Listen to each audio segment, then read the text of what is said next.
Kumar coaching classes में आपका स्वागत है।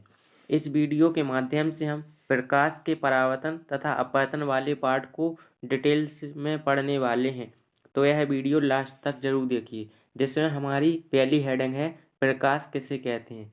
तो प्रकाश एक प्रकार की ऊर्जा है जिसकी सहायता से हमें वस्तुएं दिखाई देती हैं, प्रकाश कहलाता है। प्रकाश के गुण निम्नलिखित होते हैं। नंबर 1, प्रकाश सरल रेखा में गति करता है। नंबर 2, प्रकाश की तरंगदैर्घ्य 39 एंगस्ट्रॉम से 7800 एंगस्ट्रॉम होती है। नंबर 3, प्रकाश में परावर्तन तथा अपवर्तन के गुण पाए जाते हैं। नंबर 4, निर्वात में प्रकाश की चाल अधिकतम होती है। नंबर 5, कांच में प्रकाश की चाल न्यूनतम होती है। नेक्स्ट हमारा टॉपिक है प्रकाश का परावर्तन, रिफ्लेक्शन ऑफ लाइट किसे कहते हैं। तो जब कोई प्रकाश की किरण किसी पॉलिशदार या चिकनी सतह से टकराती है तो उसी माध्यम में वापस लौट आती है। इस घटना को प्रकाश का परावर्तन कहते हैं। परावर्तन के कुछ नियम होते हैं। नंबर 1,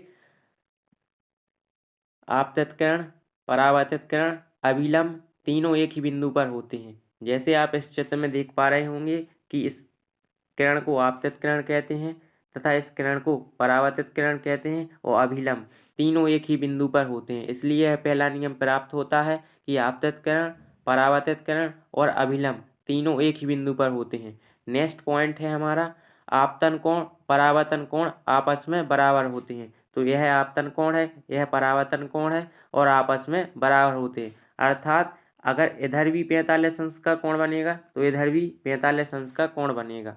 नेक्स्ट, दर्पण किसे कहते हैं। तो दर्पण किसी कांच का एक ऐसा टुकड़ा जिसकी एक सतह पॉलिशदार हो और दूसरी सतह परावर्तक हो, दर्पण कहलाता है। जैसे आप इसमें देख सकते हैं, इस सतह को हम दर्पण मानते तो एक सतह पॉलिशदार होगी और एक सतह परावर्तक होगी, और परावर्तन हमेशा पॉलिशदार सतह से ना होकर परावर्तक सतह से होता है। नेक्स्ट लाइन की बात करें तो दर्पण दो प्रकार के होते हैं। नंबर 1, गोलीय दर्पण, नंबर दूसरा समतल दर्पण। अब गोलीय दर्पण भी दो प्रकार के होते हैं, उत्तल दर्पण और अवतल दर्पण। यह अवतल दर्पण है और यह उत्तल दर्पण है। अवतल दर्पण में पॉलिशदार सतह बाहर की ओर होती है, जबकि उत्तल दर्पण में पॉलिशदार सतह अंदर की ओर होती है। नेक्स्ट है उत्तल दर्पण, ऐसा दर्पण जिसमें परावर्तक सतह बाहर की ओर हो तथा पॉलिशदार सतह अंदर की ओर हो, उत्तल दर्पण कहलाता है। उत्तल दर्पण के उपयोग निम्नलिखित हैं। नंबर 1, रोड पर लगे परावर्तक लैंपों के रूप में। नंबर 2, गाड़ी के पीछे के दृश्य को देखने में। नंबर 3, प्लेटफार्म पर हम उत्तल दर्पण का उपयोग करते हैं। नेक्स्ट है अवतल दर्पण। अवतल दर्पण कैसा दर्पण होता है, इसमें परावर्तक सतह अंदर की ओर तथा पॉलिशदार सतह बाहर की ओर हो, अवतल दर्पण कहलाता है। अवतल दर्पण के उपयोग निम्नलिखित हैं। टॉर्च, सर्चलाइट वाहनों की हेडलाइट में, सेविंग दर्पणों में, दंत विशेषज्ञों द्वारा दांतों का बड़ा प्रतिबिंब देखने में, सौर भट्टी में सूर्य के प्रकाश को केंद्रित करने में हम अवतल दर्पण का उपयोग करते हैं। और आँख, नाक, कान, गले की जांच करने में भी डॉक्टर अवतल दर्पण का उपयोग करते हैं। हमारी नेक्स्ट परिभाषा है फोकस दूरी की परिभाषा। तो फोकस दूरी दर्पण के ध्रुव P तथा मुख्य फोकस F के बीच की दूरी को दर्पण की फोकस दूरी कहते हैं। इसे हम F से प्रदर्शित करते हैं और इसका मात्रक सेंटीमीटर, मीटर, मिलीमीटर कुछ भी हो सकते हैं। और सूत्र की बात करें तो F बराबर R/2। अगर हम कैंची गुणा करेंगे तो R बराबर 2F प्राप्त होगा। और प्रकृति की बात करें तो उत्तल दर्पण की फोकस दूरी धनात्मक होती है, अवतल दर्पण की फोकस दूरी ऋणात्मक होती है और समतल दर्पण की फोकस दूरी अनंत होती है। नेक्स्ट, गोलीय दर्पण की फोकस दूरी ज्ञात करने के लिए सूत्र, जिसे हम दर्पण सूत्र भी कहते हैं, 1/F बराबर 1/V प्लस 1/U, जहाँ पर F दर्पण की फोकस दूरी, V प्रतिबिंब की दूरी, U वस्तु की दूरी होती है। अगली हेडिंग की बात करें तो प्रतिबिंब का रेखीय आवर्धन।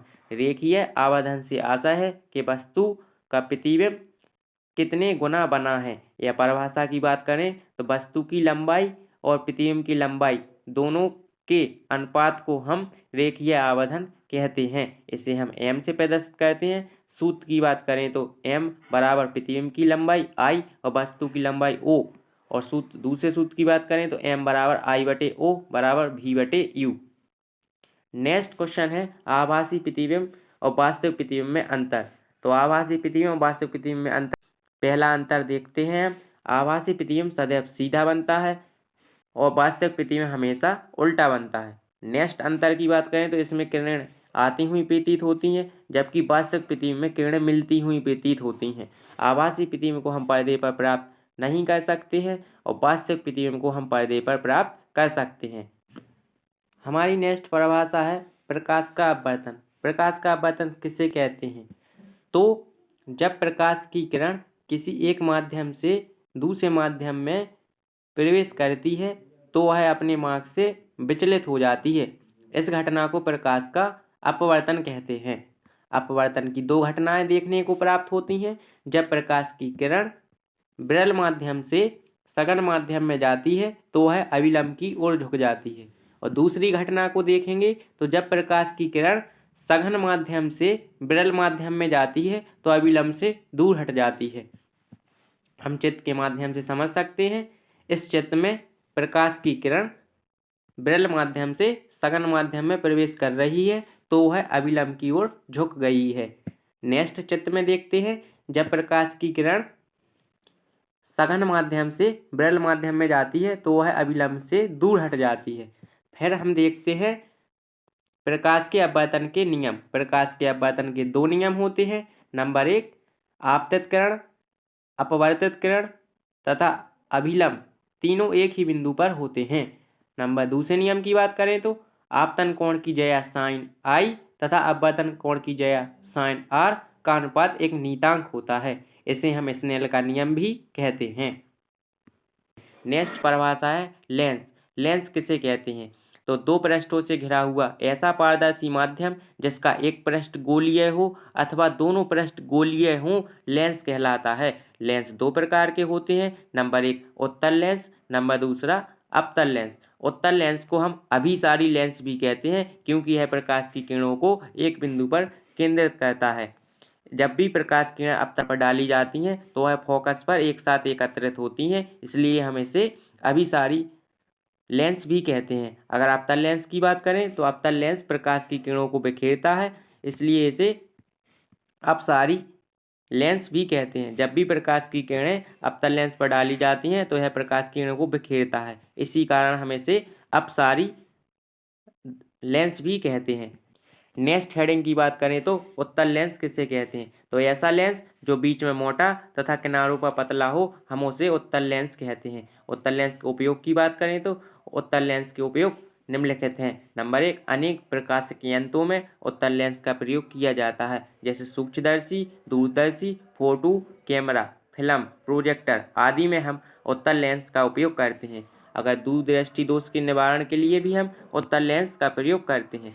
अगली नेक्स्ट हेडिंग है अवतल लेंस। तो अवतल लेंस ऐसा लेंस जो बीच में पतला हो तथा किनारों पर मोटा हो, अवतल लेंस कहलाता है। अवतल लेंस के उपयोग निम्नलिखित हैं। नंबर 1, दैनिक जीवन में अवतल लेंस के कई उपयोग हैं, जैसे दूरबीन, कैमरों, लेजर फ्लैशलाइट और निकट दृष्टि दोष के निवारण के लिए हम अवतल लेंस के चश्मे का प्रयोग करते हैं।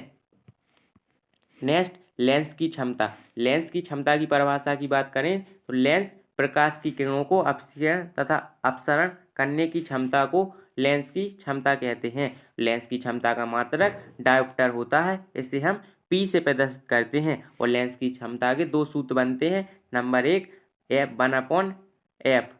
जब मीटर की स्थिति हो तो हम P बराबर 1/F लिखते हैं। जब सेंटीमीटर की स्थिति हो तो हम P बराबर 100/F लिखते हैं और सवाल को हल कर लेते हैं। नेक्स्ट, उत्तल लेंस में जब वस्तुओं को हम रखते हैं तो उसकी प्रतिबिंब की स्थिति, प्रतिबिंब की साइज तथा प्रतिबिंब की प्रकृति ज्ञात करने के लिए निम्नलिखित स्थितियां प्राप्त होती हैं। नंबर 1, जिसमें है जब वस्तु को अनंत पर रखा जाता है तो वस्तु का प्रतिबिंब अनंत पर रखा जाता है तो वस्तु का प्रतिबिंब फोकस पर बनता है और यह अत्यधिक बिंदु के आकार का छोटा प्राप्त होता है। और इसकी स्थिति की बात करें तो यह वास्तविक तथा उल्टा बनता है। परंतु जब वस्तु को हम धीरे से आगे सरकाते हैं अर्थात 2F से दूर रखते हैं तो वस्तु का प्रतिबिंब F2 और 2F2 के बीच प्राप्त होता है और यह छोटा होता है और यह एक वास्तविक तथा उल्टा प्राप्त होता है। परंतु जब वस्तु को हम 2F1 पर ही रख देते हैं तो वस्तु का प्रतिबिंब 2F2 पर प्राप्त होता है, समान साइज का होता है, वास्तविक तथा उल्टा होता है। नेक्स्ट स्थिति की बात करें तो जब वस्तु को F1 तथा 2F1 के बीच रखा जाता है तो वस्तु का प्रतिबिंब 2F2 से दूर बनता है और अनंत और 2F2 के बीच बनता है। यह आकार में बड़ा और असीमित रूप से प्राप्त होता है। अगर स्थिति की बात करें कि वस्तु का प्रतिबिंब साइज में कैसा बनता है तो वास्तविक तथा उल्टा बनता है। नेक्स्ट और लास्ट बहुत ही इंपॉर्टेंट स्थिति है जब वस्तु को F तथा प्रकाश केंद्र O के बीच रखा जाता है तो वस्तु का प्रतिबिंब लेंस के उसी ओर बनता है जिस ओर वस्तु रखी है। यह वस्तु का प्रतिबिंब अत्यधिक बड़ा प्राप्त होता है और यह आभासी सीधा होता है। सभी स्थितियों में वस्तु का प्रतिबिंब आभासी, वास्तविक तथा उल्टा बनता है, परंतु इसी स्थिति में वस्तु का प्रतिबिंब आभासी और सीधा बनता है, इसलिए बहुत ही मोस्ट इंपोर्टेंट है। नेक्स्ट बात करें तो जब वस्तु को हम अवतल लेंस में रखते हैं तो विभिन्न स्थितियां प्राप्त होती हैं। जैसे पहली स्थिति जब वस्तु को अनंत पर रखते हैं तो वस्तु का प्रतिबिंब फोकस पर बनता है, यह बिंदु के आकार का बनता है, अत्यधिक छोटा बनता है और आभासी सीधा बनता है। नेक्स्ट स्थिति की बात करें तो जब वस्तु को अनंत तथा प्रकाश केंद्र O के बीच रखा जाता है तो वस्तु का प्रतिबिंब फोकस तथा प्रकाश केंद्र O के बीच बनता है और यह वस्तु से छोटा बनता है और साइज में बात करें तो आभासी और सीधा बनता है।